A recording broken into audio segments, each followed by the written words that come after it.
Play this style, the greatest danger to you is going to be over pursuing, chasing too far, especially if you're going into mutas like Congo is too.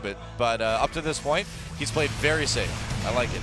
And that Ultralisk Cavern halfway complete for Congo, so the transition into Ultra is about to commence. But will this hatchery in the top left corner go down? Yeah, and he really doesn't even need it. I mean, if MVP has stuff up there, that means MVP has stuff in a place that Congo doesn't really care about that much.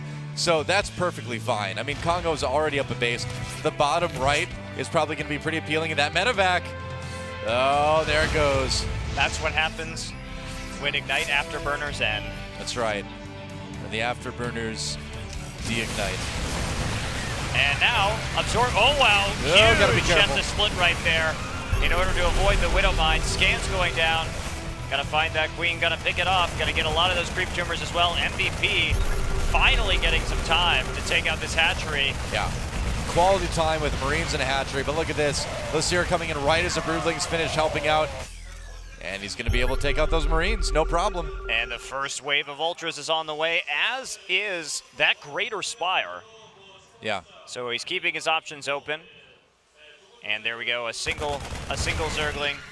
The precursor to many more, though. Drawing out those Widowmine shots as best he can, and he's done a decent job. Oh, or has he? One of the Widowmines not activating, but gets a huge number of SCVs right there. Yeah, the tank helping out as well with that one. Oh, Lucira. He's going into the choke, though. The splitting is commencing for MVP, but look at all those Marines dying left and right. Yeah, Lucira, though, he needs to trade a little bit more efficiently than that.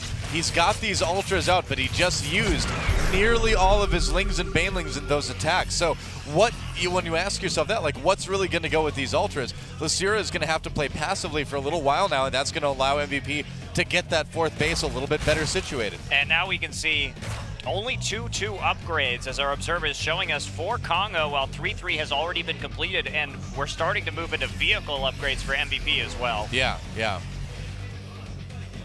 That vehicle plating definitely helping those Widowmines survive a little bit longer. And here comes Congo. There goes Congo. Here comes Congo. And Congo leading the charge with his Ultras. And look at those Baneling hits, taking out a huge number of SCVs. Transfusions going down on the Ultras, but it doesn't look like there's a lot of hope for these Queens at the very least. Ultras do manage to escape. Yeah, they did their job. Now, he turned on that command center at the last moment and only took about half the life off, so a little bit of a waste of Banelings, but he did take out a lot of SCVs right before that, so it's kind of like, yeah, that was a pretty good attack, but MVP still has that fourth. Congo needs to smash that thing flat. And here come the Ultras. They do have the Chitinous Plating and the 3-3 now, but he doesn't have Infestors to actually box this bio in. Oh, there we go. The Mute is finally going after that fourth. They might be able to take it down, but that's a scary push coming at Congo. And Infestor is popping right now for Congo. He gets some more Lings into the main right there, causing a few more problems, but a huge bio force right outside of the natural, and here come the Ultras. No Infestors up there yet. Now they're coming in. Will they be able to get the Funkles off that they need? He's not even trying. Doesn't look like he really needs to, man. Everything coming in from behind. Lucira taking a big lead now and killing that fourth, just so crucial. GG. Congo will take game one, putting him one win away from those quarterfinals. Good play from Congo in that one. Very nice play. Yeah, he looked good. Looked good in that match. Looks like he handled MVP just fine. And I mean, he kind of almost forced MVP a little bit into trying to play that Wings of Liberty style to sort of counter it. And, you know, I honestly feel like maybe if MVP had stuck with the tank Marine, that may have been a little bit better option, because that was always, like, getting a ton of tanks was always a good way to handle Congo. Like, what we saw people do against that style was to actually go for a second factory and just make a lot of tanks to go along with the Marines and the upgrades. And then when you target fire the Banelings as they come in, they're able to, you know, really nullify 90% of that. So that's how we've seen people defeat that style, defeat Congo in the past. I wonder if we're going to see that maybe come back a little bit. But right now, MVP still kind of trying to make it work with Widowmines. Yeah, absolutely. Well, I'd love to see that Hellbat style that he used against Stefano in the next game. Would be a lot of fun. I find it very interesting to watch, and we've had a lot of Biomine today already that Doe and I have casted. So Heart of the Swarm, man. a little switch up would be fun, I think. And we've seen how very effective MVP can be with that strategy too. So yeah, absolutely. So the question is, we're going to be going into Daybreak for our next map. It's a little bit smaller map, a little bit more cozy, if you will.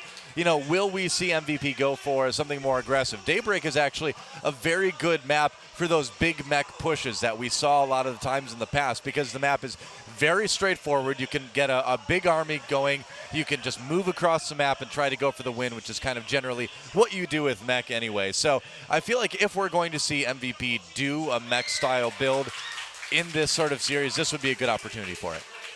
Yeah. I hope, anyway. I can hope. We can all hope. That's right. So we're in the lobby, waiting for this to count down.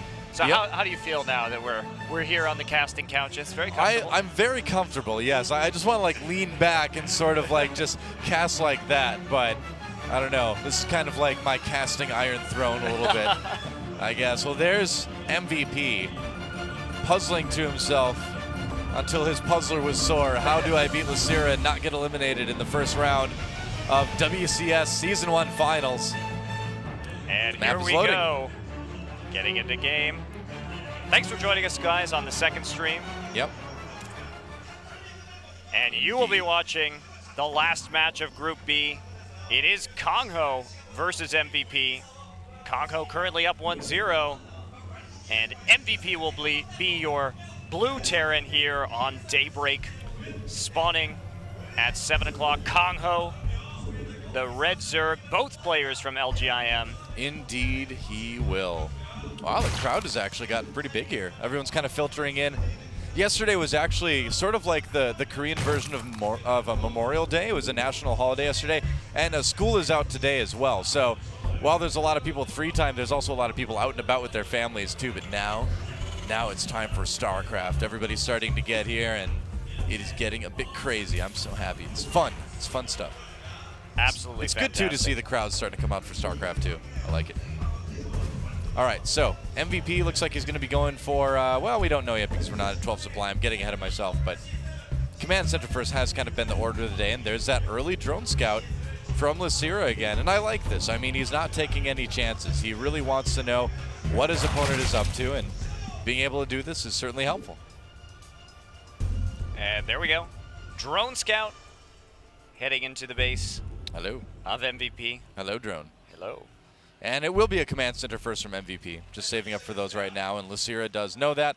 Kongho, a.k.a. Lysira, rather. So what's he going to do? It's going to be interesting because he's going to be taking Hatch first, but this is one of those opportunities where the Zerg is going to kind of think to themselves a little bit, you know what, I might be able to get away with a 3 hatchery before spawning pool, especially if you can get some good harassment done on the SCV trying to build this, which he is doing. That SCV getting low. Oh, he might be able to get it. Oh, so close right there. Either way, delaying that Command Center ever so slightly.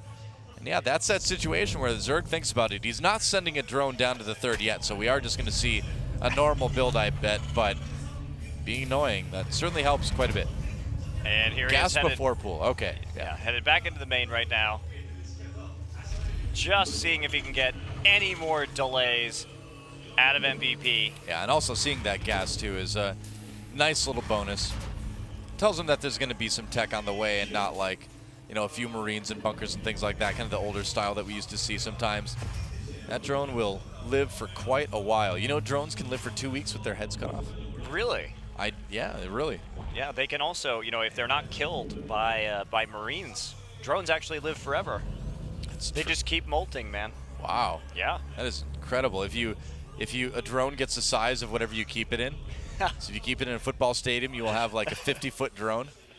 StarCraft games don't last that long, though. They only last about 20 minutes, so you never see it. Oh, trust me, some StarCraft games do last up. Yes.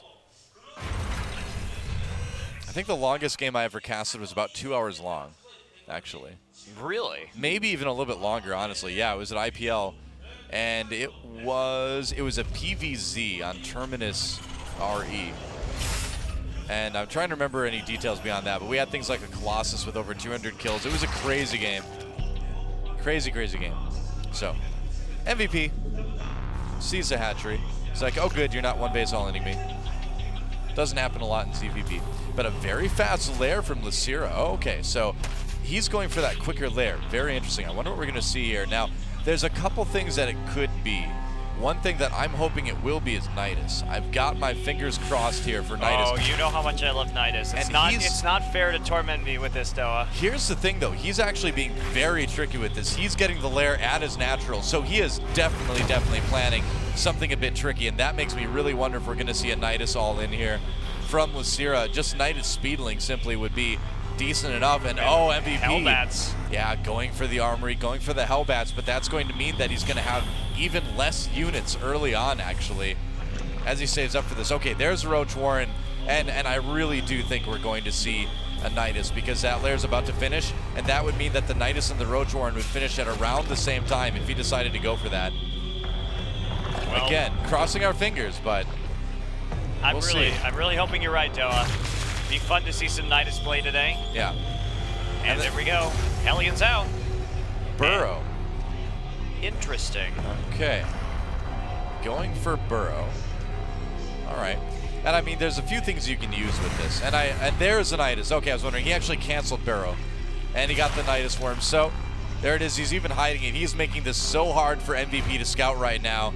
Although if MVP gets a Hellion in and he sees the lair at the natural, he's going to be like, wait a second. But here's why this is okay for Lucira, because with the Nidus Worm, even if MVP does manage to get that Hellbat drop into his main, the Nidus will get those roaches back so quickly that he can probably mitigate a lot of the damage. Look at our observer, though, showing us right now with the Overlords that there's not really a place that those Overlords can see that MVP can't.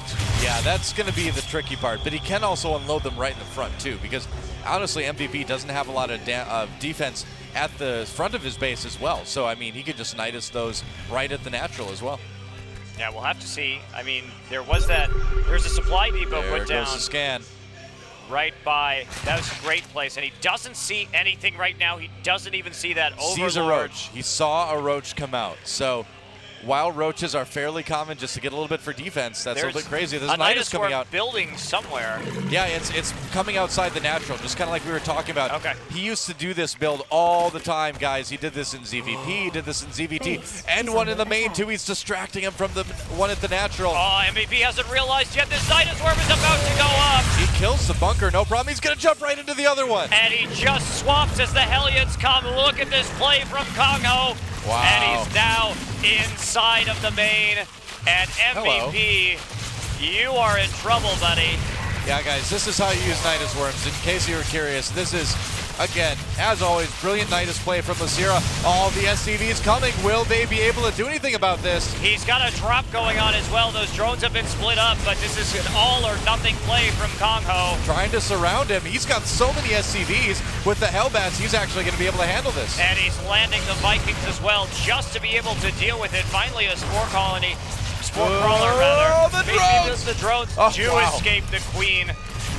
May be able to fend this off another Roach as well. So MVP stalls it for the moment. Yeah.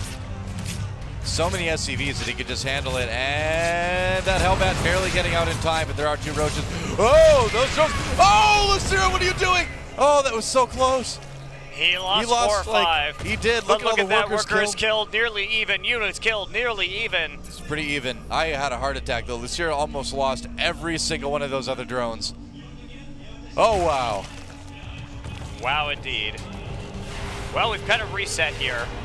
Yeah. Both players backing off. Lucira letting that Nidus die outside of the natural as well. So pretty even losses from both of our LGIM players, but the drops continuing. Well, and here's where Lucira's going to want to start to take a third, too, and that's not going to be easy at this point. And you can rejoice, Noah. We've got vehicle upgrades. Yay, I rejoice. Those Queens are not rejoicing, man. But it looks like it will be mech from MVP. The Hellbats getting healed somehow. Oh, the drone surround on the Hell. Oh, man, the Hellions. Doing a number on these drones right now, trying to focus down these Hellbats. I don't think we're ever going to get to the mech push part of this, guys. Oh, man, this is just obscene. GG, and MVP holds off the all-in and responds with a drone barbecue. Responds with fire. That's right. You fight worms with fire. Yeah, you fought worms with fire. That's true. It's hard to talk. Lucira a bit upset there. You slay me. I guess so. Lucira getting slayed by MVP that game. So we're going to go on to game 3. And guys, again, this will decide who moves on to tomorrow's matches. Whoever loses this next game on Akalon Waste will be out of the tournament. Indeed they will, so it's all or nothing here at the end of Group B. You know, we could see our first regional champion fall, too. Well, and not to mention that if MVP goes out, actually both of the finalists from the Europe WCS are going to have lost today. Stefano Yeah, both also, the first and the second. That's which very would be true. Pretty surprising. Yeah, one region's number 2 players, or 2 top players already out if MVP loses. Lucira, man. And you know, the thing is, when you play Zerg, you are staring at that screen so intently because you have to have like minimum 280 APM just to have normal mechanics. Your eyes get so dry, man. It's actually true. Well, third map is Akalon Wastes. We're loading up, and MVP and Kongho are ready to do this. Let's go. Let's go. And there we go, MVP. Of course, from LGIM, tied up 1-1 with his teammate Kongho, formerly known as Lucira. MVP, your blue Terran spawning at that 4 o'clock position. Kongho, your red Zerg, up at 10 o'clock. Yeah, wow, an intense expression on Lucira's face right there. Kongho's face. It's like, after calling him Lucira for 2 years, it's like, it's tough to make the transition. But his real name is Kongho. He's decided to go with that, so that's what we will do. And the SCV heading out for the supply depot. It's exciting times in the Akalon Waste right now. Oh, yeah. Indeed. All right, no sort of proxies or anything like that from MVP, though, so we're going to see more or less a straight-up game. There goes that early drone scout again from Lucira.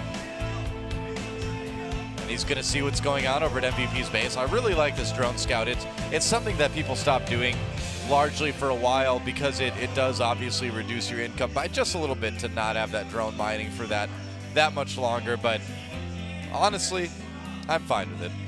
I like the utility that it gives you. It has the DOA stamp of approval. And honestly, I mean, if you can harass a building SCV enough to pull another one off the mineral line, well, there you go. I mean, then they're losing that mining time as well. So it's not as uneven as people kind of made it out to be back in the day, but Lucira bringing it back in style. There's Hatch first, and it looks like it's going to be CC first on the low ground for MVP. So a little bit of a riskier play this time around. And I'm trying to remember, Akalon Waste. Yeah, Akalon Waste is the map that we've seen MVP mech on before. Yeah, it is. Yeah. It's the one because it's hard to stop the Terran's fourth. Yeah. On this map, so totally, yeah. With the fourth being harder to stop this time around, because of the conditions of this map, it really gives an advantage to boosting the amount of money that you need to make big mech army. You have to talk about too the fact that there's a lot of really good 2-base mech pushes as well that can work on this map. And I mean, the ability that you have to siege up your tanks on the high ground above the third as well is really, really powerful in terms of making those pushes work. So it is a great map for mech, and if we're lucky, we'll get to see MVP do that. If not, I'm sure he's got something good in mind either way. Well, I know what you're hoping for. Oh, yes. Joa. As always. So, normal stuff for now. I mean, we're going to see that Zergling speed taken fairly quickly by Lucira. And so all eyes right now, I think, are on MVP, man. Because, I mean, will he go for that third command center and lots of upgrades? You know, what will he do? He's the one with all the builds. Yeah, sees a natural, but remember, that could turn into a lair at any moment. And then Nidus you, but... Yeah, that's right. Apparently, he's not worried about that, though. Yeah, MVP. Gonna go ahead and take a few minerals, take a few drone hits as well. Yep. As he departs the base. And there we go, factory again. So, not a lot of play indicative of what we're gonna see for the rest of this game quite yet. Oh, yeah. Yeah, just gonna be a normal reactor expand. So, I mean, in talking about this map, I mean, like we mentioned earlier, this is a map where you see a lot of fast games and a lot of long games on it. Not a lot in the middle, honestly, because it's a map that's going to be very good for cheesing because of all the places you can hide things on the high ground, low ground, all that stuff. But it's also going to be a good map for very long games too, because if you get through that early game, you're going to be at a point where you have fairly defended bases, and so you can move into that 200-200 army and kind of go from there. So it's an interesting map in that regard, that we usually see kind of the far ends of the bell curve and not really a lot in the middle on this map. Well, again, a pretty slow start here as these players dash around the map, trying to get that SCV a little more vision. He is going to scout this third right as it starts to go up. Yep. Ostensibly, although... Oh, he's hiding it. Very smart move. Oh, okay, yeah. Kongho hiding that drone, and then immediately putting up the hatch. Well, I mean, really, with these team matches, it really is all about the mind games. You know, you want to try to fake your teammate out, because who's going to know your style better than your own teammate, right? And you know these guys practice a lot. Well, here comes the Hellion zipping along.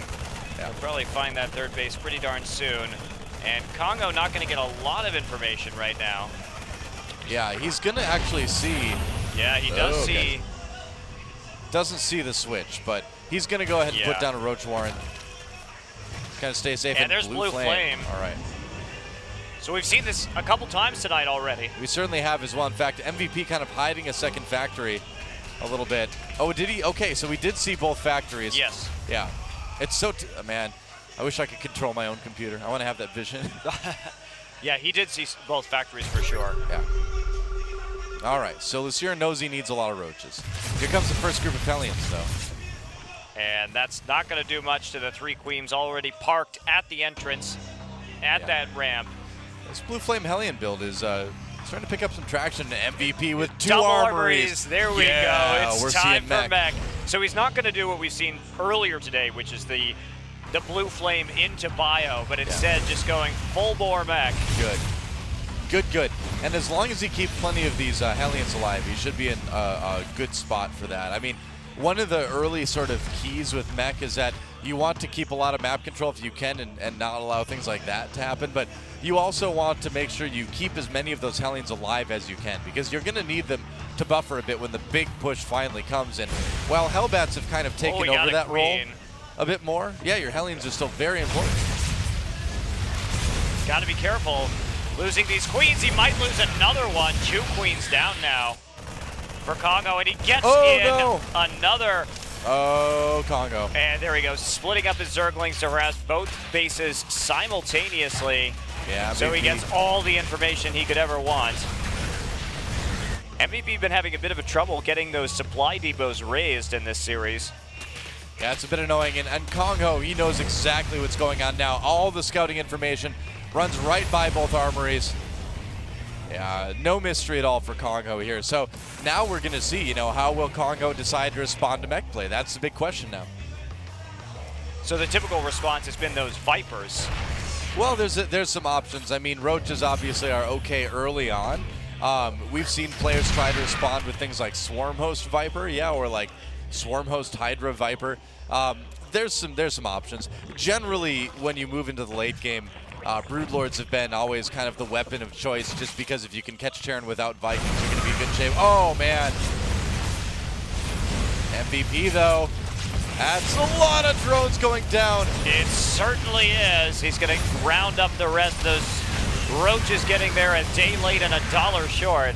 Yeah. And we are seeing 3 Evo Chambers this game, Noah. Yeah, we are indeed. Cancels 2 of them. Yeah, just needed him for that wall. And MVP looking to take that third base. Very, very safe at home with those siege tanks and the Hellbats. So Infestation Pit on the way for Kongho. Now, what will he do? Well, Infestors are good, but Swarm Hosts are very nice. I mean, Swarm Hosts definitely are one of those things that can sort of keep Terran from getting their tanks too close, because the siege tank shots, you know, can certainly hit things you don't want them to when you're dealing with some of those free units like Broodlings, like Swarm Host, like Locusts and stuff. So, we'll see. Oh boy. Well, the mech is starting to roll out here. And of course, the first medevac also out right now as well. I'm curious if we're going to see some of these Hellbat drops starting to come out of MVP. I mean, when you're building up this mech army, you need to keep harassment going as well. You can't just let them sit. And there's the Enduring Locust upgrade. So yeah, Lucira going for the fairly typical response right now that we see to Mech, adding on the Spire. Yeah, probably going to be going for those Broodlords as fairly quickly, honestly. But it's a very gas-intensive build. That's why we see him getting that 4th base, and he really needs to do a good job of holding as well. it. He's taking two more expands right now, collapsing those rocks. Oh no! Poor Zergling. Not Tad. He was too slow. It's dangerous work. That's right. Collapsing rocks. It's kind of like when you see like the videos of people chopping down the tree when they're standing in front of it. Yeah, it's not really smart. I feel like this. Oh no, and Hellbats doing a ton of damage again at that 3rd base. MVP having a lot of success with this harassment. That's going to make it pretty tough for Kong Ho to be able to get these units out that he needs. Some mutas on the way, some swarm hosts as well, but he can't keep losing workers like this. Yeah, we're seeing that workers lost tab. It was at 30-2, now probably more at 33 or so. Yeah. So a lot of drones wasted. Finally, the Mutalisk going out. That should help a lot. Yeah. With this situation. And he's got other hatches coming up as well. So. I think it's a good idea for Kong Ho to get this little group of Mutalisks too. It's not going to be like the main focus of his army, but having that is going to be so nice in terms of just staying a little bit safer against the drops and just kind of giving yourself a little bit of peace of mind. And look how many turrets he's forcing out too, 5 under construction. So it's forcing MVP to spend a lot of money to defend against the possibility of more mutas. With Mech, honestly, you usually do have a bit of a mineral surplus too. So it's generally not as good. You always want to have a lot of turrets as Mech, but look at this. 2 tanks already gone. Yeah, not bad. And the Swarm House production, 11 Swarm House. It's Swarm House. Swarm House, baby. It's like the Zerg version of the Love Shack, totally. Swarm House. Yep. It's where the spawning happens. Yep. It sounds like maybe a popular cookie brand as well. Swarm House cookies. Tasty. I'm getting hungry just thinking about it. He's got a ton of those Swarm hosts coming out. Thanks. Thanks for fixing my enunciation. He's got another problem. 4 for a total of 15. Just a huge number. Yeah. And I mean, now MVP is going to be pushed back on the defensive a little bit. If Kong Ho gets him in position, that's going to be really good. You can see, though, making 3 more command centers. He knows that he's going to want to take bases quickly, but also have those extra orbital commands out to be able to get a lot of scans to use repeatedly to kind of reveal those swarm hosts. And here we go. MVP taking a lot of damage on those Hellbats in order to deal with this. Yeah, you kind of need Hellbats to deal with it. That's really going to be your sort of bread and butter unit for handling these locusts. Every time, though, he's going to take a little bit more damage on them, so he's doing a good job. MVP continuing to drop right now. Yeah. Not a lot of static defenses built by Kong Ho yet. Usually we see a lot more spore crawlers and spine crawlers to help with this, but Kong Ho just happy to get all his drones toasted. And when I say all of them, I mean literally all of them.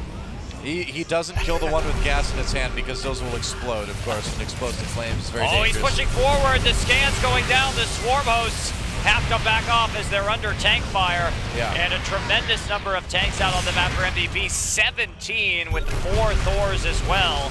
Well, that's really going to be it. You know, will Lucira have enough of these swarm hosts to consistently push back this army? He's got a flank with the swarm hosts as well. Cute little trick right there. Yep, Ling's running in the middle as well to draw some tank fire. 1 tank down. And Lucira has a pretty solid 4th base as well. He's look at this, he's curling too. around too to go for a counterattack here while he keeps these tanks sieged and occupied in the middle of the map. Yeah, that's right. I mean, he could also just go ahead and flank it too, but if he cuts off reinforcements, those tanks are going to need to retreat at some point. Swarmhouse continuing to fall back over the scan, still down on them. He's got to be careful. Ooh, wow. Losing a lot of mutas, and here we go. Microing back those swarm hosts, the tank's getting chased away, the reinforcements cut off, but that 4th base suddenly starting to look like it's in a bit of danger. Absolutely, this Roach is not putting on enough pressure, as much pressure as Kong Ho would like. And there we go, more scans. Swarmos just getting picked off faster than the tanks, for sure. Corruptor's on the way right now. He's so close to those Broodlords. Oh, man, he can't quite break through, and this is it, guys. 19 mutas, however. And we do have the Greater Spire completed. Yeah. Well, Congo needs to win this push. He needs to beat this push if he wants to survive in this tournament. MVP needs this push to work if he wants to survive in this tournament as well. Everything in this match, these guys' entire season comes down to this.